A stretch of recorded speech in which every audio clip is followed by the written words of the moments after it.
Good afternoon and welcome to a slightly delayed episode of The News. I have a Times newspaper and just for a laugh, I have a Sun newspaper.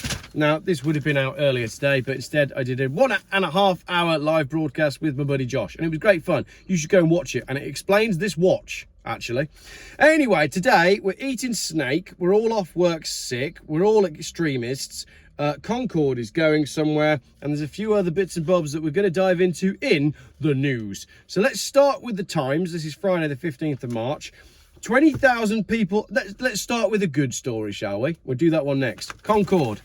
Who doesn't love Concorde? There you go. Concorde is moving. We're leading with that one. Headed across the New York Harbor yesterday on its way home to the Intrepid Museum in Manhattan after restoration in Brooklyn Navy Yard. Concorde was cool, wasn't it? Concorde was one of those things that it was aspirational, it was inspirational, and we don't seem to have many examples of that anymore, really, do we? I don't know what happened with Concorde, but it's a shame that we don't have a modern equivalent. Anyway, aside from Concorde, 20,000 people a month are off work because of mental health. And as we get further into the newspaper, you'll also see that it's young people. Young people are suffering and not going to work. So we've got 538,000 people who have been judged to have no prospect of even being able to look for work. So the country is 100% broken. And when we've got 20,000 people a month being incapable of doing any work because of mental health problems, I think we've got to look at what's been done to the country over the last few years, and we've got to have a look at the impact of lockdowns and the mental impact that the pandemic has had on the nation as a whole, but nobody seems to want to talk about that. The country is broken. Anyway, it's all going to be okay because we're going to be eating python in the future. See that? Let them eat snake. Now, the Sun newspaper, in their coverage of this story, said snakes on a plate. And they've got it next to a picture of Jennifer Lopez, who isn't looking bad for 54, actually. But the Sun newspaper, it's the same article, but it's written in easier to understand words, because the reason the Sun newspaper is written the way it is because it's designed to keep you stupid. If all the newspapers were written in language that was complex and proper, then the people would realize that they need to use complex and proper language in order to function in the world. But if we have a newspaper that talks to people like they're 6-year-olds, then they don't need to raise their level of intelligence. So the Sun newspaper is deliberately written to keep people stupid. Snakes should be farmed for food because they're cheaper and easier to raise than chickens and cows, researchers claim. And for stupid people, they've even done a snake menu. See that? We haven't got a snake menu in the Times. Starters, slither and onion. Oh, that's meant to be liver and onion. Corn on the cobra. Yeah, you get it, corn on the cob. Boa buns. Bread buns? Am I missing something there? Mains, hiss and chips. Yep, a 6-year-old could have come with that.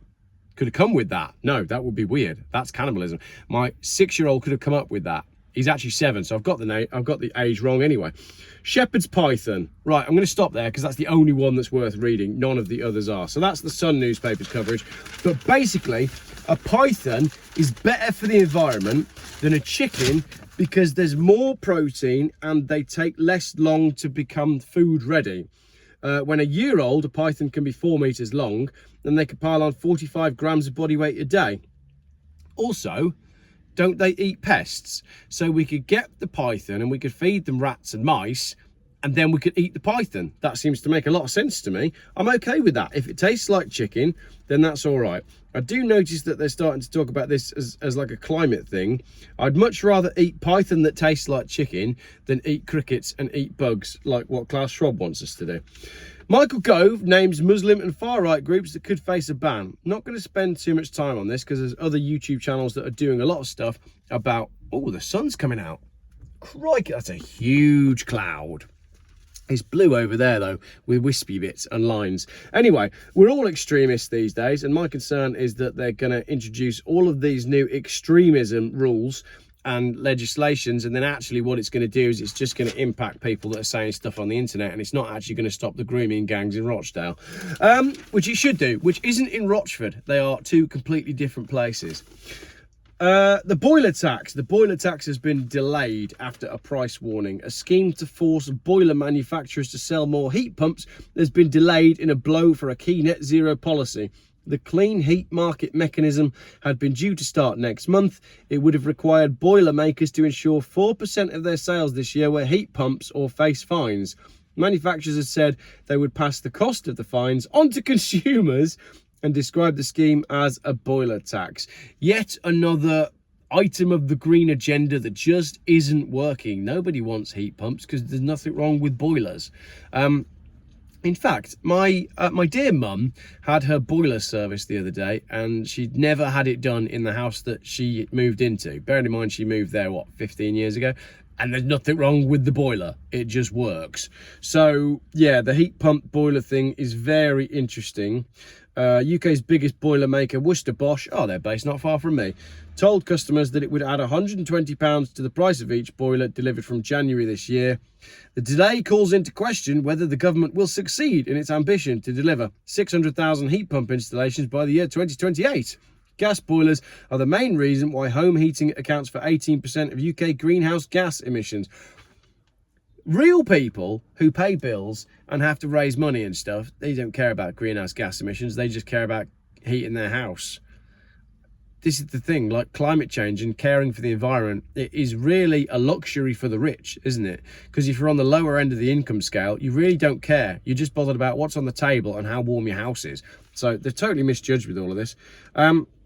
The building sector is in serious jeopardy of not meeting its net zero targets, and this is only causing further setbacks, said Helena Bennett of the think tank Green Alliance. Like I said, I just don't think we really care when other things are more important, like feeding your children and heating your house. I really couldn't care less about greenhouse gases. I'd rather have food on the table.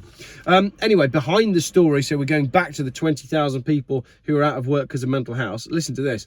Almost a quarter of 17 to 19-year-olds in England now report a probable mental health disorder. That's insane. The young people who are going to be running and fueling this country are all crying off work with mental health problems. They've been broken. Well done, government. The last few years, you've broken an entire nation's youth. Excellent. Some within government believe over-labelling of everyday problems is mental illness. Over-labelling of everyday problems as mental illness is contributing to the surge in claims. I do kind of agree with that a little bit.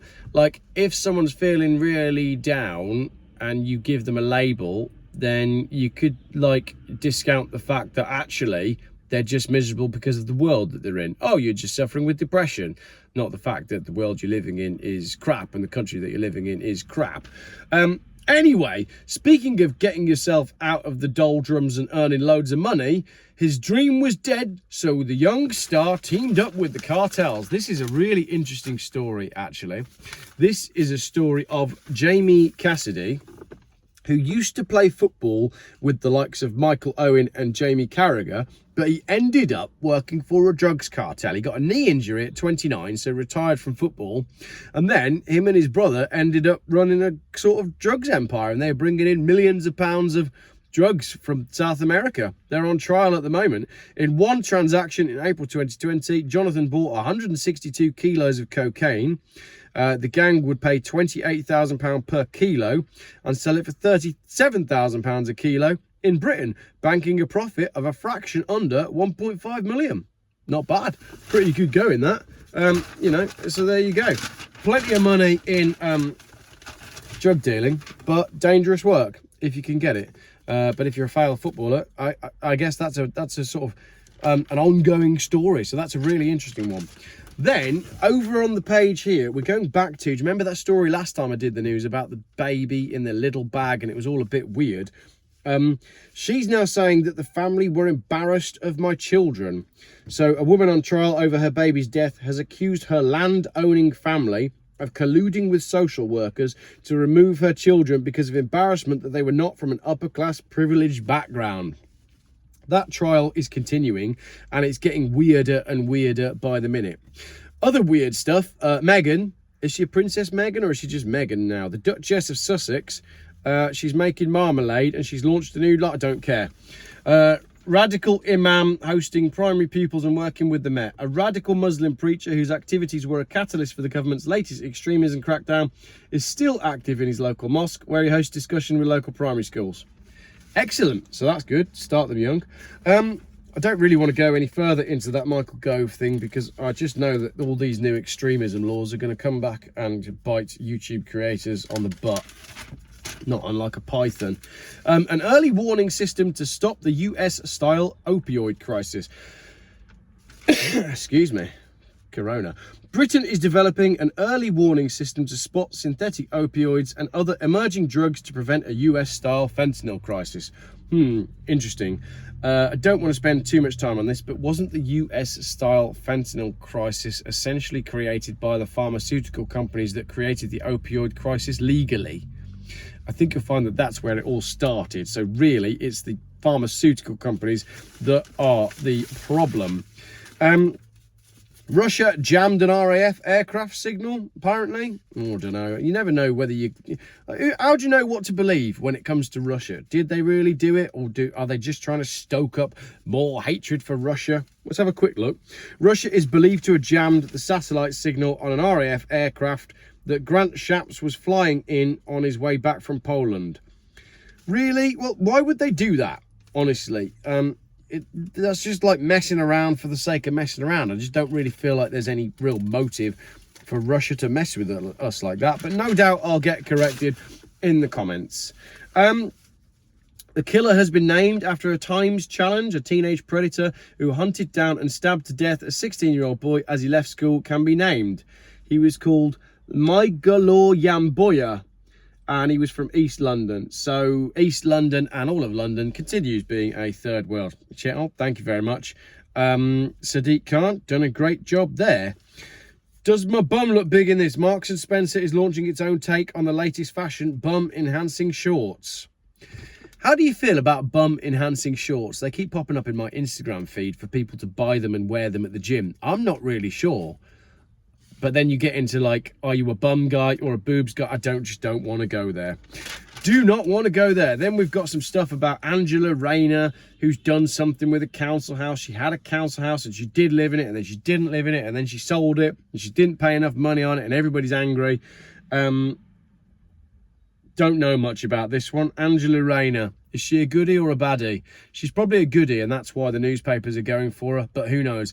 Speaking of goodies, Tory donor party gave another £5 million. The Conservative Party received £5 million, which is yet to be declared, from a donor accused of making racist comments. Excellent. The Tory party continues to be an absolute pile of anti-human cretins. They're just horrible, aren't they? All of them. Now, this is an interesting one. The National Trust is in a historic win against moths. You've got to read between the lines on this one as well. Basically, what they're saying is the National Trust, who own a lot of properties in Britain, and they've got like bedding and all sorts in all these properties, they've got major issues with moths. But it's falling. There's now an 18% drop in moths and an 11% fall in all pests. The causes for the overall fall are both cheering and concerning. The Trust was quick to praise the work of volunteers who've secured the properties after lockdown absences allowed the insects to strengthen their presence. However, it said it had been assisted by the vicissitudes of the weather. Vicissitudes of the weather. I'm reading the wrong newspaper, aren't I? Clearly, I should read this in The Sun. The Sun probably says, the moths are dying because the weather's not good, which would make more sense. Basically, they're blaming climate change, but I think we need to have a really good look at the insecticides that people have been using and the crap that's been going on in the skies as to why life seems to be dying out at an alarming rate. But don't worry, nothing to see here. Many insects are dying, and I'm sure the humans won't be next. We'll be fine. Madeleine suspect boasted of break-ins, says ex-friend. This Madeleine McCann thing is weird, isn't it? I'm not going to go into it, but post up your thoughts in the comments. There's so many conspiracy theories around it, including the one that it's just mental. The whole thing is mental. It's a whole nother video on its own that I don't want to do and I won't do. You just don't leave your child for that long whilst you're far away having a meal. But then there's the conspiracy theory that they were both, or one of them was allegedly getting involved in some weird Illuminati circles, and one of them didn't like it, and then the child was taken as a way to shut them up. I don't know. It's so complex and convoluted. I just think it's going to go on forever. No one's ever going to be charged. It's just super sad when a child goes missing, obviously. Here's another one. Look, Chris Packham urges a boycott over the suffering of farmed salmon. Chris Packham has urged shoppers to boycott Scottish farmed salmon after a record 17 million fish died on farms last year. When you find out about fish farms, as in farming fish for food, it's all bad. All of it is bad. The fish live miserable lives. They've got diseases. There's all sorts of crap that is pumped into the ocean to try and keep the fish alive for long enough for them to make it to the shelves of Waitrose. And it's all just disgusting. There is no good farmed fish.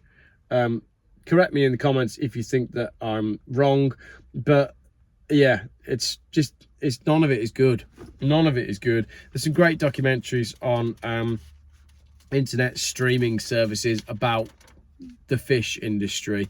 I think I can't remember what they're called, but have a little look, because yeah, you ain't gonna want to eat or drink much seafood after that. You're going to be looking for some good, fresh, organically, ethically farmed python. Cricket clubs warned that their plastic balls pose a risk to health. Parents have been told to throw away plastic equipment given to their children by the English and Wales Cricket Authority because of concerns that they contain hazardous chemicals. What? Thousands of cricket clubs across England and Wales run coaching programmes for 10,000 children, overseen by the sport's governing body. Children in the All Stars and Dynamos programmes are given branded plastic bats and balls and promotional PVC banners, but independent testing showed that the balls, a batting tee given to Dynamo's children, and the promotional banners used by clubs contain high levels of phthalates, a group of chemicals used to make plastic flexible. Oh, that's interesting. Now, phthalates, there's some excellent research done by Dr. I can't remember her name, but she's been on Joe Rogan. And phthalates are what is going into the ocean, and they basically turn animals into the opposite sex.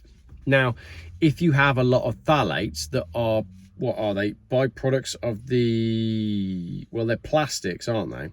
But essentially is what's going on is these chemicals are leaching into the waterways, and they are turning fish gay, pretty much. They're inverting the sex of animals. It's been observed in the wild. It's to do with the way the phthalates interact with, I think, the thyroid. I might be wrong. But basically, if you've got these chemicals that are going into our water system and our waterways, and we know that they can turn a frog from a boy to a girl, what do you think it's doing to humans? And do you think maybe it might be the case that the reason there's so many trans people these days is because the chemicals from all the stuff that's been going into all the stuff is making us all trans? Could be. I mean, you wouldn't want any of the big pharmaceutical or big petrochemical companies to actually take responsibility for changing the sex of, well, humans. So if that was me, what I would do, instead of admitting that the product that I've made that has ended up in the waterways has turned everybody to the opposite sex, instead of admitting that, I'd probably finance some pro-trans charities. That's what I'd do. That'd be a much better way to do it. And just make being, confused in your gender a normal thing in society, instead of the fact that it's come from somewhere and it never used to happen. But what do I know? I'm a bigot. A library was closed by a council so KFC could film an advert. A library was transformed into a fast food takeaway after a council loaned it to KFC to film an advertisement, despite the borough promoting initiatives on literacy and healthy eating. Excellent. That's great. It's going to be KFP though soon, isn't it? Kentucky Fried Python. So that's that. I think I'm getting to the end of the serious news. Let me just check I haven't missed anything before we get into the comment section. No, there we go. We are in the comment section. Shall we just very briefly have a look at the humour side of this video with the sun? The sun's actually coming out right now, and I need to go and get in it, because when you see it, you've got to make the most of it, because it doesn't come out much anymore. I would never willingly finance this newspaper. Look, the front page is about the royal family that we don't care about. We don't need the royal family, but the Sun needs the stupid people that read it to keep supporting the royal family, because otherwise they might realise that they need to, you know, revolt. On the front, we've got stuff about betting. Again, I don't know anything about betting or horses. I just don't see that we need that either. But I had that conversation with Tony Goodman the other day, and he disagreed with me quite vehemently. I need to edit that video. Fury as MP's pay hiked to £91,000. That's a 5.5% rise compared with inflation at 4%. So well done. If you are an MP, you are getting pay rises above the rate of inflation. So good for you, I guess. And then on the inside cover here, this wasn't covered in the Times, so I didn't see it. Plans for home ed registers. Now, I covered this on a video. Long promised plans for a register of children not in school are expected to be backed by ministers today. The Sun is pitching this as though it's good because it means that we'll know where all children are, and children that come from bad homes and who are playing truant will be on a register and they'll know where they are. But the home education community doesn't like this because it is taking away elements of control from children that are homeschooled. So I don't want to go too much into it at this stage, but it's just something worth keeping an eye on. It's taking control away from parents because you do essentially have the right to not send your child to school. And the home education community is kind of up in arms about that. Then we've got some more stuff about the royals on page 5 because, as I said, the Sun newspaper needs to keep encouraging people to keep licking the boots of the royals. Not anything that we really need to be doing, but don't tell the people. Then we've got Freddie. Freddie's back. Freddie Flintoff from off of Top Gear, the cricket man. He's back doing some TV after his horrendous crash. I haven't really been paying too much attention to this, but wasn't he like lying down on some weird dragster thing, and then he basically crashed and he ended up using his face as a brake, and then they paid him £9 million, and it's all pretty shocking, to be honest. But Top Gear had got pretty shocking by that point. So the fact that they'd run out of ideas and were having to do stuff like that, it was just rubbish towards the end, wasn't it? And it's really unfortunate what's happened to Freddie Flintoff, but it's good to see that he's back on his feet. Then we're encouraging stupid people to go and give away the little bits of money that they have got by betting on horses. Yep, that's good. Got to keep the proletariat under control. Make sure they are licking the boots of the royals and make sure that they're not hanging on to their money. Then we've got someone called Harry Cole, who's writing about the election in the most... don't think I'm allowed to use the word retarded, am I? That's offensive these days. What's a word for like something? I don't even know. But the way he is described, he's trying to write up the fight between Keir Starmer and what's his name, Sunak, despite the fact that those two are two puppets controlled by the same hand is at their arse, basically. And he's making it out like Keir Starmer's way better than Sunak. They're both an absolute disaster for the nation. The Tories essentially, they've ransacked the shop on their way out. That's exactly what's happened. And whoever takes over next, all the shelves are already empty and there's not much left. That's exactly what's happened. Again, you've got Russia hacked Shap's plane. So, keep the people hating Russia because we need the people to hate Russia. 42 children have been held on terror charges. Wow, that is interesting. Of the 244 people in jail for terror offences, 65% were holding extremist Islamic views and 26% right-wing ideologies. It's interesting now how all these articles that are coming out are trying to associate right-wing organisations with extremist Islam, and it's going to get to a stage where you're not allowed to do anything that is culture. Morris dancers, for example, that's something that's British and goes back forever. Morris dancing is soon going to be outlawed as an extremist activity. That's where we're headed. You keep an eye on these headlines, and that's where it's going to be. SpaceX Starship was lost, but it was a success, apparently. Elon Musk's SpaceX Starship was destroyed just before completing its first orbit of the globe. Two-stage rocket weighing more than 5,000 tons lost contact during the final stage of a test run yesterday.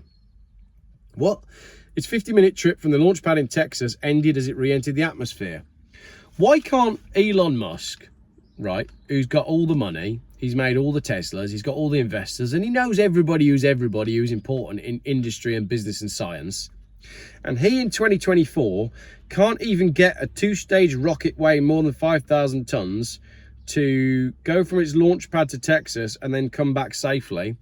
Whereas in the late 1960s, using the technology that is less than what I'm using to film this phone on, we managed to send a man to the moon and back and broadcast it. Something's gone wrong there, hasn't it? Come on, Elon, sort yourself out. And I think I don't really want to do too much on the Sun newspaper. I really should have looked further into this newspaper before I started filming this video, but I didn't because I don't really want to be reading the Sun newspaper. Oh, this is funny. Electricity website porn is a shock. A green energy company became a little blue when a link on its website sent visitors to a porn web page.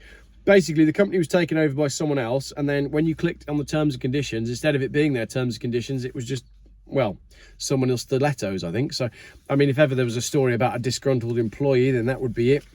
And then you got some stuff about some celebrities that we don't care about. And then the rest of the newspaper, well, what even is this all about? It's, again, we're going into Madeleine McCann, but I've done that already. And the whole thing is just rubbish, isn't it? Who's reading this? Who's buying this? Oh, this is a shocking story. Thieves target dairy milk. Fruit and nut chocolate bars costing £1.35 have been locked away in security boxes at co-op branches. Because everybody is skint and everybody is shoplifting, they've now had to put the chocolate in plastic safe boxes. So welcome to Britain in 2024. The sun rarely shines, except it is today, but the clouds are mental. And if you want a chocolate bar, you aren't going to be able to afford it. And if you want to steal it, you're not going to be able to because it's in a plastic box. Just go to the self-serve. I mean, the self-serve, for me, it's like a little bit of a challenge to just see how many things you can get free, isn't it? I mean, you must do that as well, haven't you? Come on, admit it. Self-service is like buy one, get one free. It's got to be. Come on, tell me your stories. What's the best thing you've ever got free on the self-serve? I'm not going to tell you mine because I'll incriminate myself, but it was quite large, put it that way. Thank you very much for watching the news. Let me know what you thought of this video. I didn't personally think it was as good as last week's video, but maybe the news wasn't as good this week. Or maybe we've just missed some stories. I don't know. Anyway, the good thing is I can use this week's newspaper to mop up the wet floors in my BMW because we've had that much rain. It's somehow getting into the footwell on my driver's side. So before I Google it, let me know in the comments, why is my BMW X5 leaking water only into the driver's footwell? And with that, I'll leave you for the weekend. Thank you very much for watching this video. Let me know what you want to see in future videos. And I'll carry on doing exactly what I was doing before in my own way. But maybe, just maybe, I'll take on board some comments as to what to do next. I almost bought Auto Car Magazine this morning to do a video about that, but it was too expensive. Thank you, everybody.